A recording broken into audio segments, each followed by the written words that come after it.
Quem pode dizer aleluia? Que alegria estar com você aqui hoje. Um dia muito especial para nós, onde nós vamos falar sobre salvação. Fala comigo, salvação. Eu tenho uma lâmpada aqui do lado, que eu estou aqui de propósito, porque já já nós vamos usar essa lâmpada aqui para te dar alguns exemplos, tá? Mas salvação, inclusive eu quero te dizer que no mês de março agora, nós vamos ter uma série de mensagens que se chama Os Milagres da Salvação. Você sabia que no momento que você é salvo, mais do que 300 milagres acontecem instantaneamente no momento que você é salvo? Muitas pessoas não conhecem esses milagres e não sabem desfrutar desses milagres por isso, né? Mas salvação, bom, antes então de falar de salvação, eu quero te explicar uma coisa. De vez em quando, você vê a gente falando assim, olha, essa palavra no grego significa isso, essa palavra no hebraico significa aquilo. De vez em quando a gente fala isso em algumas pregações, né, na igreja. E talvez você pense assim, mas o que eu quero saber com o grego? O que eu quero saber com o hebraico? Então eu quero te explicar isso para você entender qual que é a importância. Você está comigo aqui, querido? Você está aqui dentro? Seu corpo, alma e espírito está aqui? Tá bom. Então veja bem, por exemplo, nós temos aqui na igreja, por exemplo, alguns africanos que congregam conosco. Então, vou dar o exemplo do nosso irmão do Cabi. O Cabi, ele é de Guiné-Bissau. E dentro do país, né, tem várias etnias e ele faz parte de um povo, de uma etnia, que se chama Balanta. Então, ele pertence ao povo Balanta. Então, ele fala o dialeto Balanta. É a língua que aquele povo fala, tá certo? Porém, Guiné-Bissau tem um idioma oficial que é o crioulo. Então, quando o Cabi está falando com as pessoas da etnia dele, da tribo dele, ele se comunica usando o balanta. Mas quando ele está falando com todo mundo fora da tribo dele, então ele vai usar o idioma oficial de Guiné-Bissau, que é o crioulo. Tá, por que eu estou te falando isso? Porque nos tempos em que o Novo Testamento, tanto os evangelhos como as epístolas foram escritas, havia um idioma que dominava, era predominante. Todas aquelas regiões falavam a língua dos gregos, né? Falavam e se comunicavam como oficialmente em grego. Obviamente, tinha muitos idiomas ali, de diferentes línguas. Você pode ver isso em Atos capítulo 2. Quantos diferentes povos e idioma estavam só ali em Atos capítulo 2. Mas a língua mais falada por todos aqueles povos era o grego. Você está me entendendo? Então, o Novo Testamento, ele praticamente tudo foi escrito em grego. Por que eu estou te falando isso? Porque quando a gente fala uma palavra da Bíblia em português, às vezes essa palavra pode parecer um pouco limitada em comparação ao que ela significa originalmente. Então, por exemplo, eu sempre gosto de dar o exemplo da palavra amor. Amor é uma palavra linda, é ou não é verdade? Agora, em português, a palavra amor é tão rica que às vezes ela se torna pobre. Como assim, pastor? Vou te explicar. O amor é a palavra que eu uso para descrever o que eu sinto pelos meus filhos. Não dá, né? É tão profundo, quem é pai aqui sabe o que eu estou falando, tão profundo o sentimento que você tem por um filho, é ou não é verdade? Mas é a mesma palavra que a pessoa descreve para falar da camisa do time de futebol dele. Eu amo meu time. Você está entendendo? A palavra às vezes é tão abrangente, às vezes tão profunda, mas às vezes ela pode se tornar tão rasa. Então, na língua grega existem palavras diferentes para tipos diferentes de amor. Você está entendendo o que eu estou falando? Então, o amor que eu sinto pela mulher, no grego, esse amor de homem para mulher, seria eros. Mas esse amor profundo, por exemplo, que eu sinto pelos meus irmãos, esse amor que vem de Deus, que é mandamento amar o irmão, em português é tudo amor, mas no grego é ágape. Então é outra palavra diferente.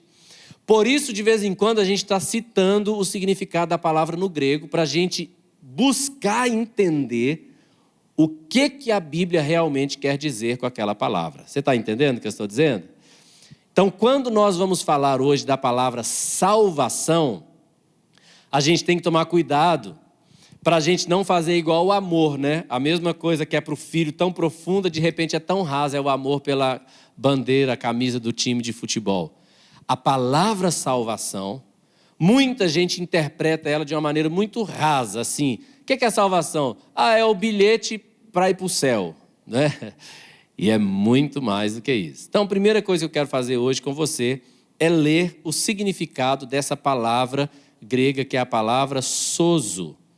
Então, vamos ler o significado dessa palavra em voz alta comigo? Vamos lá? Salvar, manter são e salvo, resgatar do perigo ou destruição, poupar alguém de sofrer, de perecer, alguém sofrendo de uma enfermidade, fazer bem, curar, restaurar a saúde, preservar alguém que está em perigo de destruição, salvar ou resgatar. Então você vê como essa palavra é tão profunda, o significado dessa palavra sozo. Essa palavra é a palavra traduzida como salvação. Ele nos salvou. No grego, salvou, essa palavra sozo. Então veja bem, manter a salvo. Então não é apenas salvar, mas é salvar e manter são e salvo, não é? É resgatar do perigo da destruição, poupar alguém de sofrer, tudo isso está dentro da salvação, alguém sofrendo de enfermidade, né? Então, sozo também significa fazer o bem, significa curar, então alguém que esteja com problema de saúde, né? Restaurar a saúde, preservar alguém do perigo da destruição. Então, tudo isso é sozo.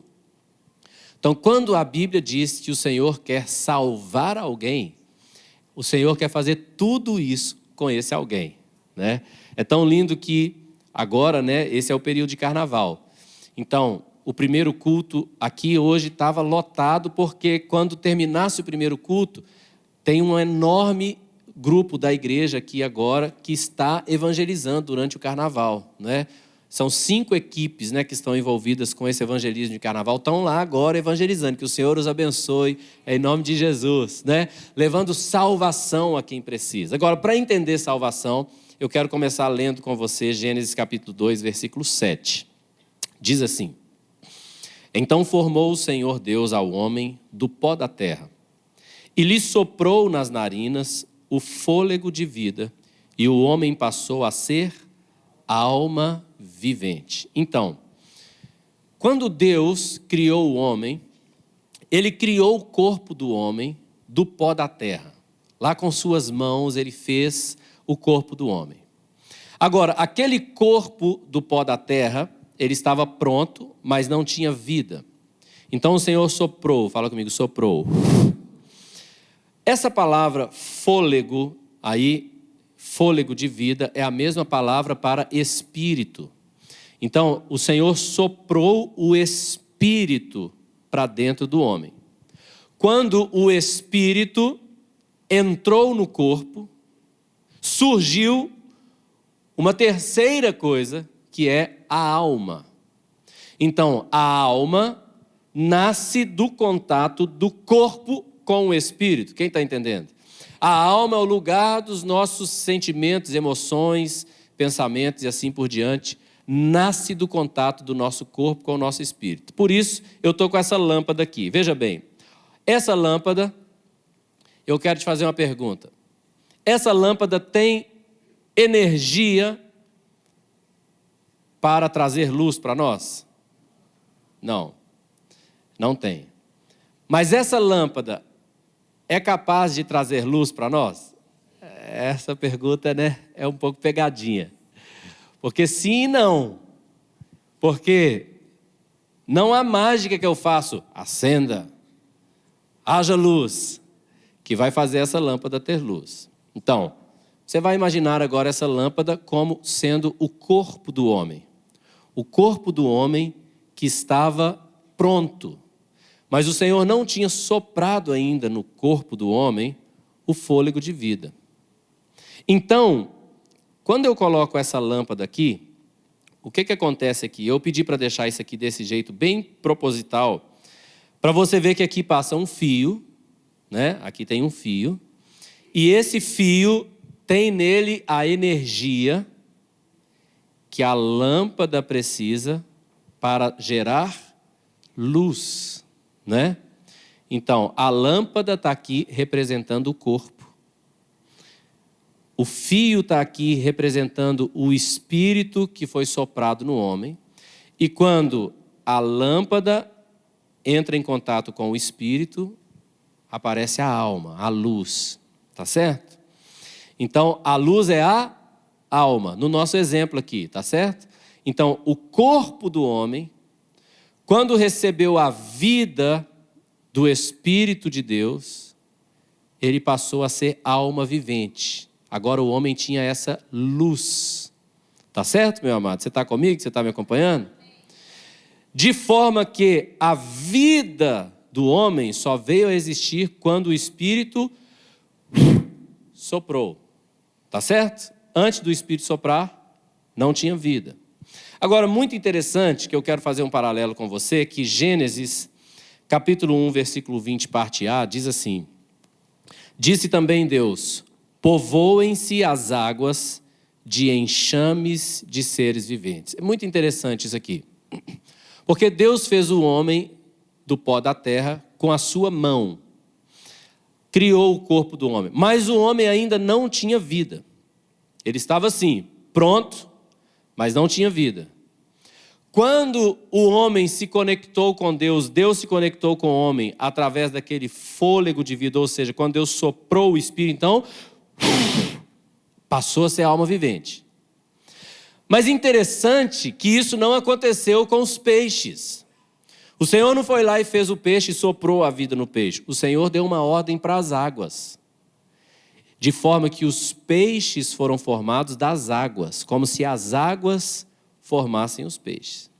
Então, se você tirar um peixe da água, ele vai começar a morrer, porque a água é a origem e a fonte da vida do peixe. Quem está comigo? Agora, a origem e a fonte da vida do homem é Deus. Assim como se você tirar o peixe da água, ele começa a morrer, se você tirar o homem de Deus, ele começa a morrer. Você está me entendendo? Agora, por que eu estou te falando isso aqui? Por quê? Porque quando Adão pecou, aconteceu uma coisa. Deus disse para Adão: não coma desse fruto, porque o dia que você comer, certamente morrerá. Agora, o Senhor não falou com ele assim, ó, você vai morrer imediatamente. E vai morrer seu corpo, sua alma e seu espírito imediatamente. Ele não disse isso. Então o que aconteceu? A Eva foi lá, comeu o fruto, pecou. Só que quando Adão olhou para Eva, ela estava assim, ó, inteira. Porque o nosso olho não é capaz de ver a alma do outro homem. Nós somos capazes de ver o corpo. Então, Eva comeu, ela desobedeceu e comeu, e Adão olhou para ela e falou: olha aí, está inteira, rapaz, está viva. Mas ele não viu que ela não estava mais, a sua alma não estava mais acesa. Mas ele não viu. Ele só viu que o seu corpo estava lá. Ele falou: Eva comeu, não morreu? Mas quando Adão comeu, imediatamente ele experimentou nele mesmo o que é isso aqui, ó. Por quê? Porque ele começou a se ver diferente de como Deus o via. De repente, ele olhou para si e falou: estou nu. Ele sentiu vergonha. Pela primeira vez, ele sentiu vergonha. Interessante. Agora, eu acho muito lindo que Adão, ele se escondeu de Deus, porque teve vergonha. Sabe o que eu acho muito lindo? Eu vou falar disso mais para frente de novo nessa mensagem. Eu acho muito lindo que Adão se escondeu de Deus, mas Deus veio atrás de Adão. E eu acho muito lindo também, porque eu enxergo Deus muito bem-humorado sempre. E eu acho muito lindo que Adão se esconde, né? Ele ouve o Senhor lá no jardim, e aí ele vê que o Senhor está no jardim e se esconde. Eu fico imaginando, onde é que se esconde de Deus, né? Será que tem alguma cama que dá para Deus não ver a gente debaixo da cama, né? Como disse o salmista, para onde fugirei da tua presença, Senhor? Não tem como. Mas Adão, ele se esconde, aí parece que Deus entra na brincadeira e fala, Adão se escondeu, então vou contar. 1, 2, 3, né? E aí ele sai, Adão, onde você está? Como se Deus não soubesse. Mas é lindo demais, o que eu quero frisar aqui é o fato de Deus ir atrás de Adão.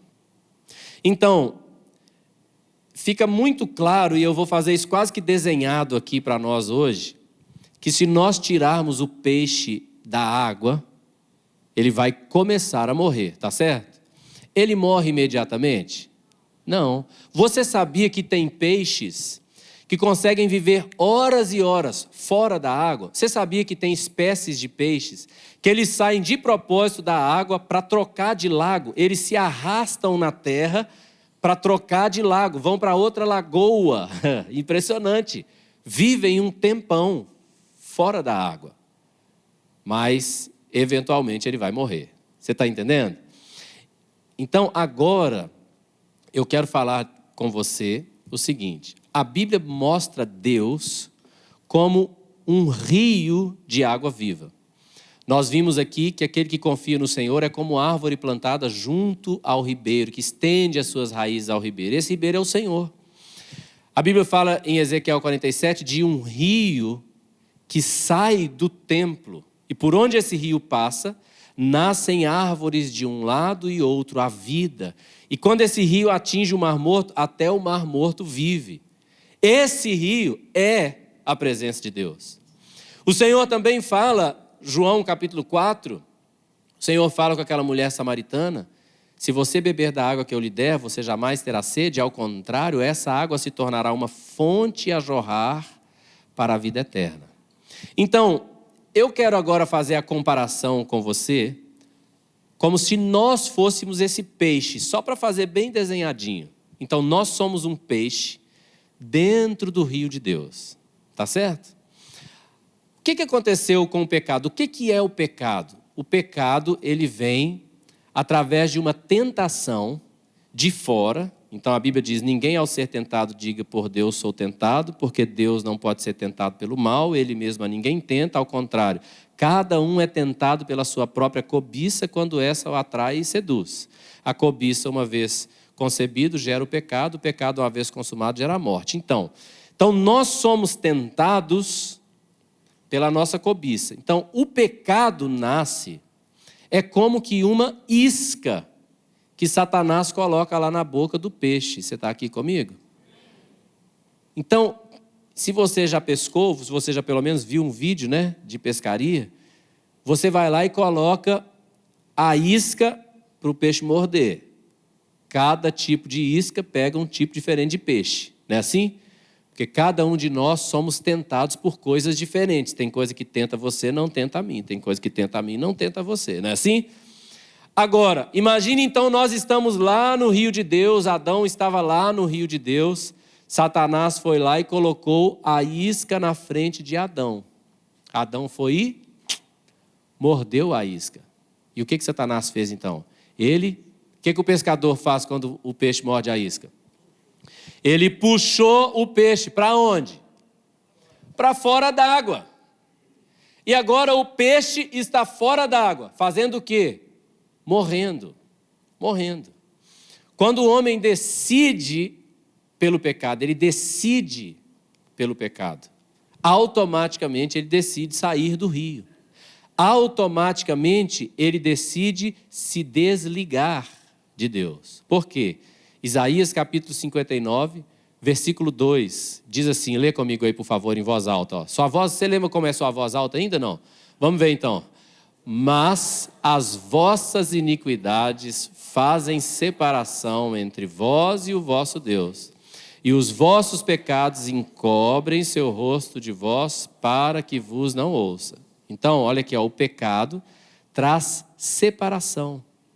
Quando essa lâmpada está unida à energia, ela está em toda a sua luz.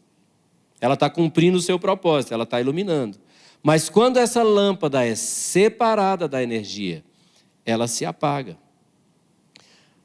Como eu disse, Adão olhou para Eva e o corpo da Eva ainda estava lá, ainda estava vivo. Igual muitos de nós. Olhamos para o nosso corpo, olhamos ao nosso redor, nós ainda estamos vivos, ainda estamos inteiros. Mas a nossa luz não brilha mais. A vida de Deus não está mais brilhando dentro de nós. Nós não amamos o próximo como Deus ama, como Jesus ensinou, né? Nós temos que amar como Ele nos amou. Então nós não temos mais vida saindo de nós e atingindo as outras pessoas. Como Jesus nos ensinou, vós sois a luz do mundo. Então Jesus disse, assim vejam a sua luz. Como? Vendo as boas obras, para que glorifiquem ao Pai. Então nós não temos mais boas obras quando nós estamos separados de Deus. A nossa luz não brilha mais. As vossas iniquidades fazem separação. Então a morte causada pelo pecado, isso aqui é muito importante nós entendermos. Não é uma morte como se Deus estivesse matando as pessoas. Não é assim. Tem uma coisa que o apóstolo Paulo nos ensina, 1 Coríntios capítulo 15. Repita comigo assim, a morte é inimiga de Deus. Você tem que saber disso. A morte é inimiga de Deus. Então, Deus não é um sujeito carrancudo armado com a arma esperando quem vai pecar. Pecou, pá, morreu. Isso nem de longe representa Deus. Tá, pastor, então por que quando a pessoa peca, ela morre? Porque a Bíblia diz que o salário do pecado é a morte. Porque o peixe tem que estar dentro da água. Quando ele morde a isca de Satanás, ele é tirado para fora da água. Você está entendendo? Então, a morte que é o salário do pecado não é nada mais do que a ausência de Deus. Não é que Deus está matando a pessoa, é que a pessoa, quando ela é ausente de Deus, ela é privada de Deus. Quando o peixe é privado da água, ele vai morrer. É simples assim. Você está entendendo o que eu estou dizendo ou não? Está fácil para você? Está desenhadinho? Agora, isso aqui sempre foi muito profundo para mim. O fato de que o corpo está inteiro, o corpo está vivo, mas a alma está apagada. Como eu disse, Adão e Eva, eles estavam lá, o corpo deles estava lá funcionando, mas dentro deles eles estavam diferentes, eles não se viam mais com pureza. Eles tinham vergonha da sua nudez, eles tinham que se esconder de Deus, eles tinham que tentar cobrir a nudez, eles agora estavam envergonhados, porque a alma agora estava apagada. Você está entendendo? A vida de Deus não estava mais ligada a eles. Mas como eu disse, a coisa mais linda para mim é ver Deus indo atrás de Adão. E sabe o que eu acho mais lindo? É que Deus não foi atrás de Adão só aquele dia. Deus tem ido atrás de Adão por 6.000 anos. Que é isso, pastor? O que você está dizendo? Eu estou dizendo que o Senhor não para de vir atrás de nós. Não parou até hoje e nem vai parar. A humildade e a simplicidade, sabe, de Deus vir sempre atrás do homem. De Deus sempre perguntar de novo para o homem, onde você está? Essa pergunta, né? Onde você está? É assim, para onde o pecado te levou? Você está satisfeito de estar escondido aí atrás dessa árvore, com a sua luz apagada? Você está entendendo? Então, eu amo demais Romanos 5,8. Lê comigo aí, por favor. Olha o que diz esse texto. Mas Deus, fala bem alto, mas Deus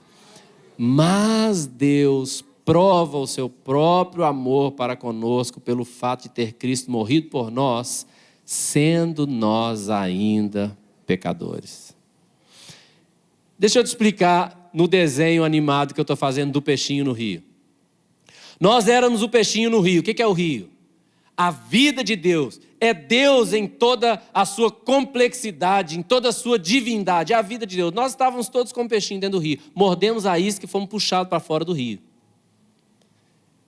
Sabe o que foi a vinda de Jesus? É assim, ó, parte do rio se tornou um peixe, ou seja, Jesus, que era Deus, ele se fez igual a nós. Agora, quando Jesus se fez igual a nós, imagina um peixinho no rio. Jesus agora é um peixinho no rio. Ele não foi pego por anzol. Ele pulou fora do rio, onde nós estávamos. E falou conosco assim, ó, eu quero tirar o anzol da sua boca e pôr na minha. E te jogar para dentro do rio de novo. Então, Cristo veio para viver, entre aspas, a nossa morte, para que nós pudéssemos viver a sua vida. Você está entendendo? Está desenhadinho, tá não? 1 Timóteo capítulo 2, versículos 5 e 6 diz assim, vamos ler o 5 primeiro.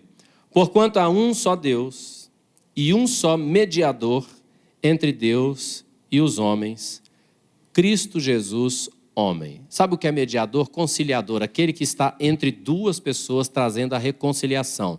Por isso que a Bíblia diz, segundo Coríntios 5,18, ora, tudo provém de Deus que nos reconciliou consigo mesmo por meio de Cristo Jesus. Então, nós estávamos aqui, ó, separados da vida de Deus. Então, Jesus, o mediador, veio para nos reconciliar, para nos ligar de novo, para nos conectar de novo com Deus, para fazer de novo a vida de Deus entrar em nós, para nós sermos de novo pessoas que brilham à luz de Jesus nesse mundo. Você está aqui comigo? Agora o versículo 6, olha lá.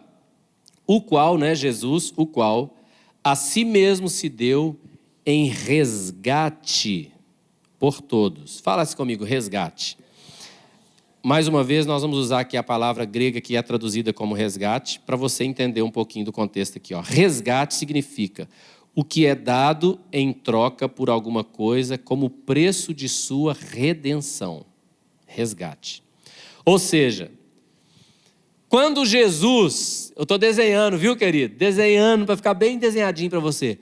Quando Jesus se torna o peixinho e pula lá fora da água, e fala assim, ó, eu vim tirar o anzol da sua boca, o pescador não aceita, não.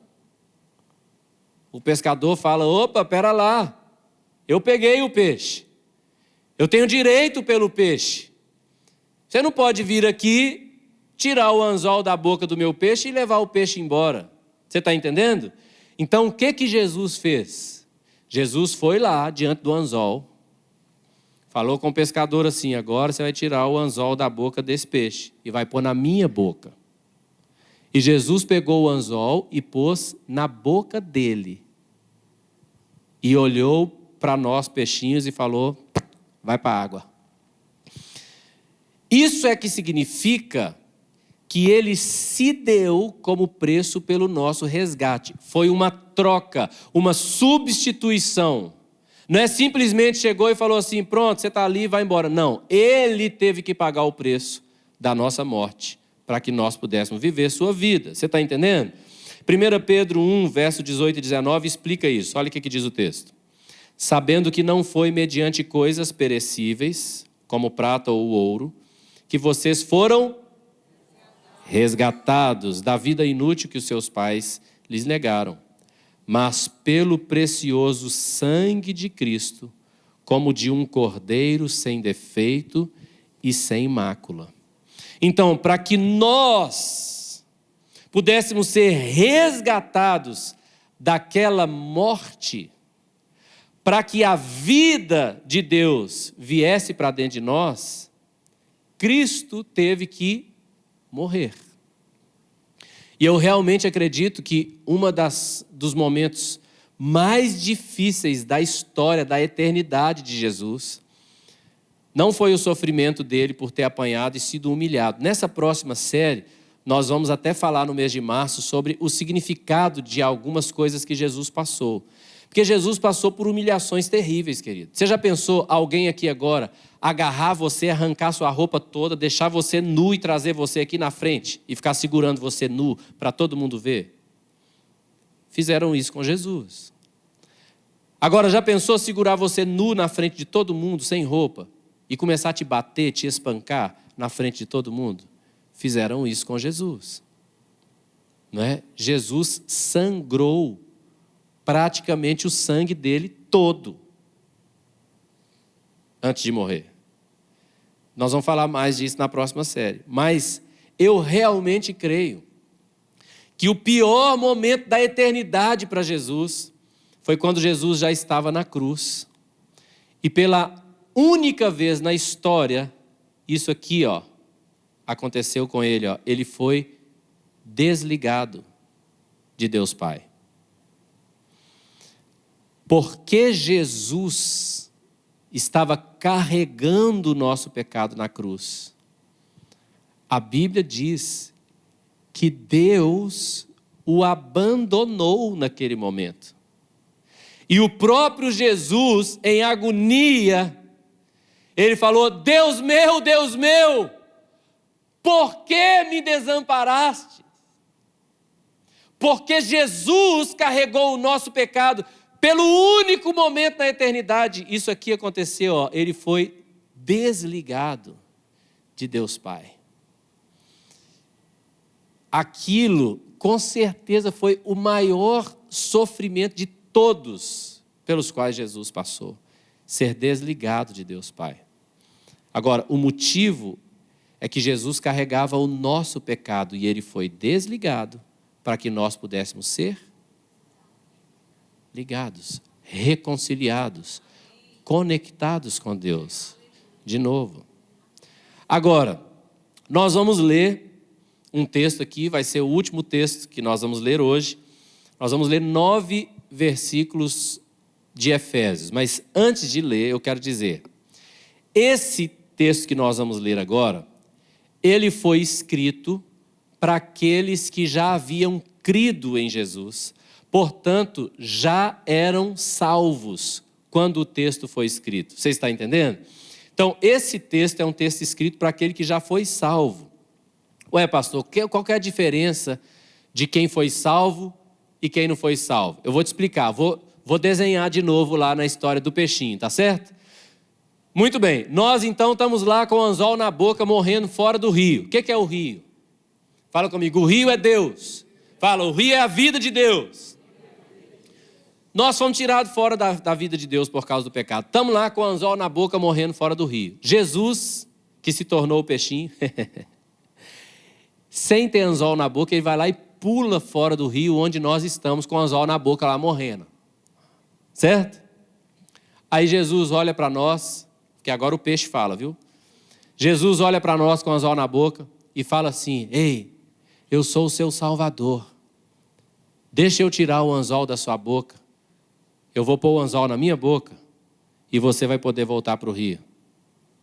Aí tem peixinho que fala assim: eu não acredito em você não. Aí Jesus fala com ele: olha, eu vim aqui para te salvar, eu sou o seu Salvador. Aí o peixe fala com ele assim: eu acho que você está aí querendo comer minha minhoca. Existem pessoas que elas não entendem, elas não creem no que Jesus fez. Portanto, elas continuam fora do rio, morrendo. Escravas do pecado. Porque Jesus nos ensinou em João capítulo 8, todo aquele que vive na prática do pecado se torna escravo do pecado. Você está entendendo o que eu estou dizendo? Agora, aquele peixinho que Jesus chegou e falou assim: ei, eu vim aqui para tirar o anzol da sua boca. E o peixinho creu. Jesus tirou o anzol da boca dele e colocou ele de novo no rio, para a vida de Deus fluir dentro dele. A diferença, então, não é o que Jesus fez por um ou para o outro. A diferença está em quem creu e quem não creu. A Bíblia diz: todo aquele que crê será salvo. Todo aquele que crê será salvo. Então, esse texto que nós vamos ler agora foi escrito para aqueles que já haviam crido. Amém? Então vamos ler comigo, Efésios capítulo 2, versículo 1. Vamos ler? Ele lhes deu vida quando vocês estavam mortos em suas transgressões e pecados. Você entendeu? Ele lhes deu vida. Quando? Quando vocês estavam mortos em suas transgressões e pecados. Agora olha aqui, lembra que ele está escrevendo para os salvos, aqueles que já creram em Jesus. Versículo 2 então. Nos quais vocês andaram noutro tempo. Nos quais o quê? Nos pecados. Que vocês andaram noutro tempo, porque agora não andamos mais no pecado. Amém? Porque quem anda no pecado anda como? Segundo o curso deste mundo, segundo o príncipe da potestade do ar, o espírito que agora atua nos filhos da desobediência. Opa, aqui tem uma coisa para prestar atenção. Primeiro, aquele que foi salvo não anda mais no pecado. Nós andávamos em outro tempo. Fala comigo, no outro tempo. No passado. Mas quando as pessoas andam no pecado, como nós andávamos, elas andam segundo o curso desse mundo, e o curso deste mundo é segundo o príncipe da potestade do ar. O que é isso, pastor? É o espírito que atua nos filhos da desobediência. Então a pessoa está lá no mundo, mastigando aquela minhoca e achando gostoso, e nem está percebendo que tem um anzol na boca dele. Você está entendendo? Que tem um espírito que controla os filhos da desobediência. Espírito do qual nós fomos livres para a glória de Jesus.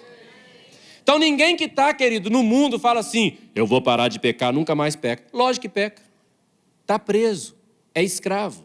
Você está comigo? Versículo 3. Entre eles, também todos nós andávamos no passado, segundo as inclinações da nossa carne, no passado, fazendo a vontade da carne e dos pensamentos. Quando? No passado.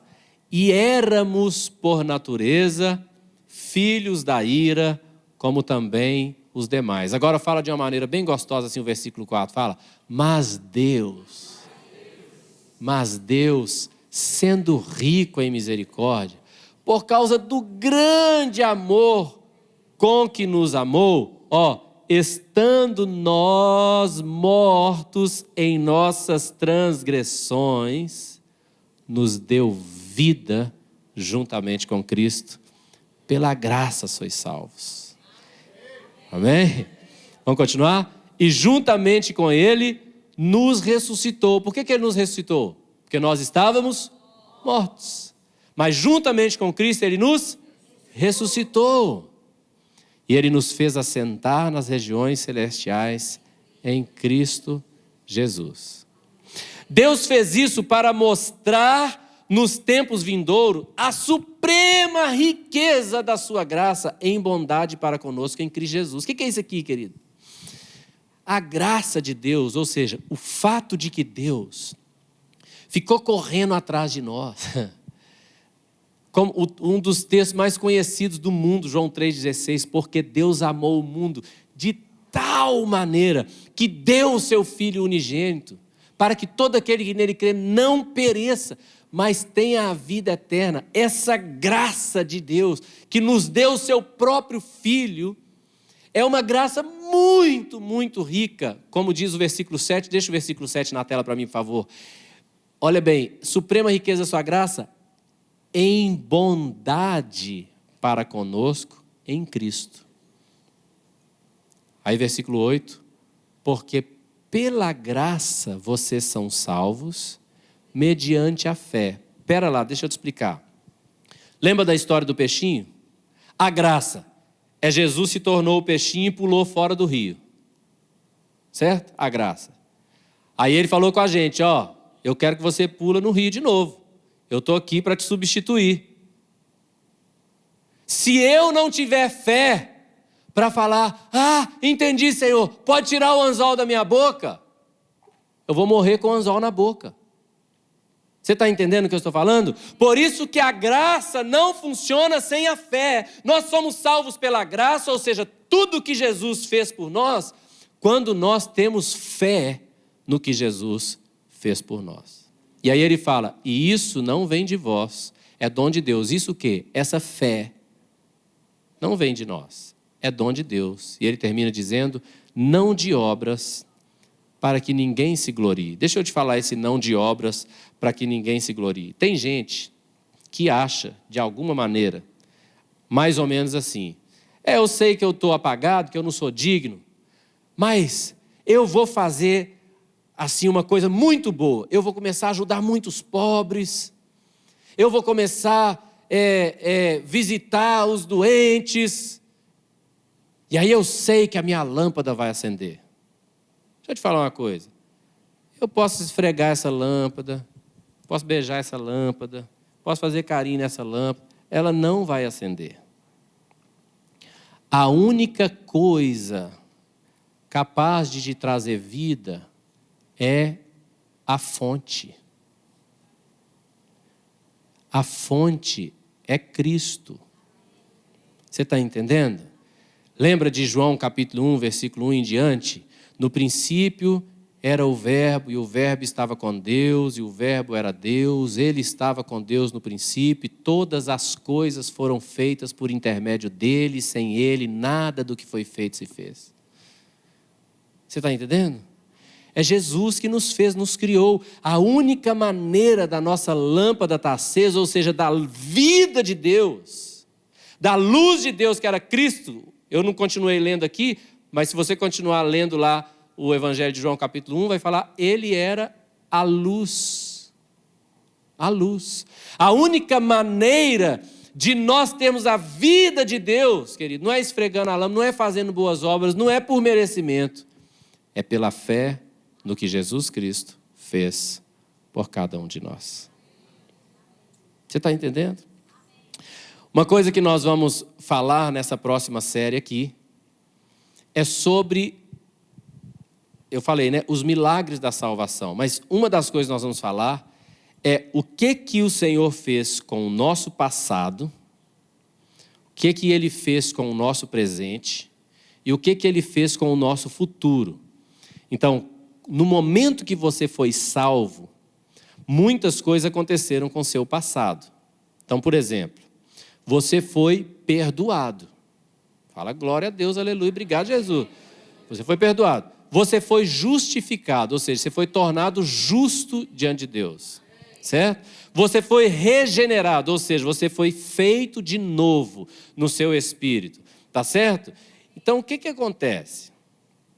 Se você tiver revelação do que Deus já fez no seu passado, ou seja, eu sou perdoado, eu sou justificado, eu fui regenerado. Se você entender o que Deus já fez no seu passado, você vai ter paz no seu presente e esperança para o futuro. Agora, se você não entender o que Deus já fez no seu passado, se você não entender que você é perdoado, justificado, regenerado, se você não entender esse passado resolvido que Deus já resolveu, se você não entender o que Deus fez no seu passado, você vai ter medo no presente e insegurança sobre o futuro. É por isso que muitas pessoas, por exemplo, elas não conseguem desfrutar no tempo de adoração. O tempo de adoração, querido, é um tempo maravilhoso de desfrutar de comunhão com Deus, de desfrutar da presença de Deus, de sermos tocados por Deus, de sermos renovados pelo Espírito de Deus, sabe, no meio do louvor, nos enchermos do Espírito Santo. Mas tem gente que não desfruta, sabe por quê? Porque ela está numa eterna busca do favor de Deus. Uma eterna busca do perdão dos pecados, uma eterna busca de ser digno de entrar na presença de Deus. Oh, meu Deus do céu, não existe entrar na presença de Deus. Nós vivemos no rio, nós vivemos ligados em Deus, nós vivemos na presença de Deus 24 horas por dia. Então, pessoas que não têm revelação da salvação, do que Deus já fez, elas vivem assim: oh, queria tanto adorar hoje, mas Senhor, perdoa os meus pecados. Oh, Senhor, deixa eu entrar em sua presença. Meu Deus, que cabeça de mendigo espiritual é essa? É porque a pessoa não teve revelação de que ela já é perdoada, que ela já tem a presença de Deus. A pessoa pode desfrutar do que Deus já fez por ela e para ela. Você está entendendo? Agora, o primeiro passo para desfrutar é crer. É crer. Eu tenho que crer nesse sacrifício substitutivo de Jesus. Que Jesus me substituiu. Ele sofreu a minha morte. Ele pôs o anzol que me pescou na própria boca, para que eu fosse livre. O que eu tenho que fazer, pastor, para viver tão grande salvação? A Bíblia diz, você tem que crer, número 1, no seu coração. Depois você tem que confessar com a sua boca que Jesus é o dono, fala comigo, dono da sua vida. Se isso realmente acontecer, aí esse texto de Efésios aqui vai se tornar verdade para você. Vou ler só do 1 a 3, Efésios capítulo 2, versículo 1 a 3. Se você crer, esse texto vai se tornar verdade para você. Imediatamente, no momento que você crê, tudo isso, de Efésios capítulo 2, versículo 1 a 3, tudo isso vai se tornar verdade para você no momento que você crê. Talvez alguém fale aqui assim, poxa pastor, eu criei e isso não se tornou verdade para mim. Bom, então talvez você creu na coisa errada. Mas hoje você tem a oportunidade de crer na coisa certa. Então vou ler de novo para você, Efésios capítulo 2, versículo 1 a 3. Diz assim, Ele lhes deu vida quando vocês estavam mortos em suas transgressões e pecados. Ele lhes deu vida. Nos quais vocês andaram noutro tempo. Ou seja, vocês vão parar de andar nas transgressões, nos pecados, nos delitos. No momento que você entregar sua vida a Jesus, querido, imediatamente você vai abandonar o pecado. Na sua força? Não, porque o anzol foi tirado da sua boca, você não vai ser escravo mais. Não é porque alguém mandou, alguém falou, é simplesmente porque você caiu no rio de Deus. A vida de Deus se acendeu em você. Você está entendendo? Versículo 3, então. Entre eles também todos nós andamos no passado, segundo as inclinações da carne, fazendo a vontade da carne e dos pensamentos, e éramos por natureza filhos da ira, como também os demais. Então, isso tudo, pecado, transgressão, tudo isso vai ficar no passado, no momento que você crê em Jesus e deixar Ele tirar o anzol da sua boca. Quem me entendeu?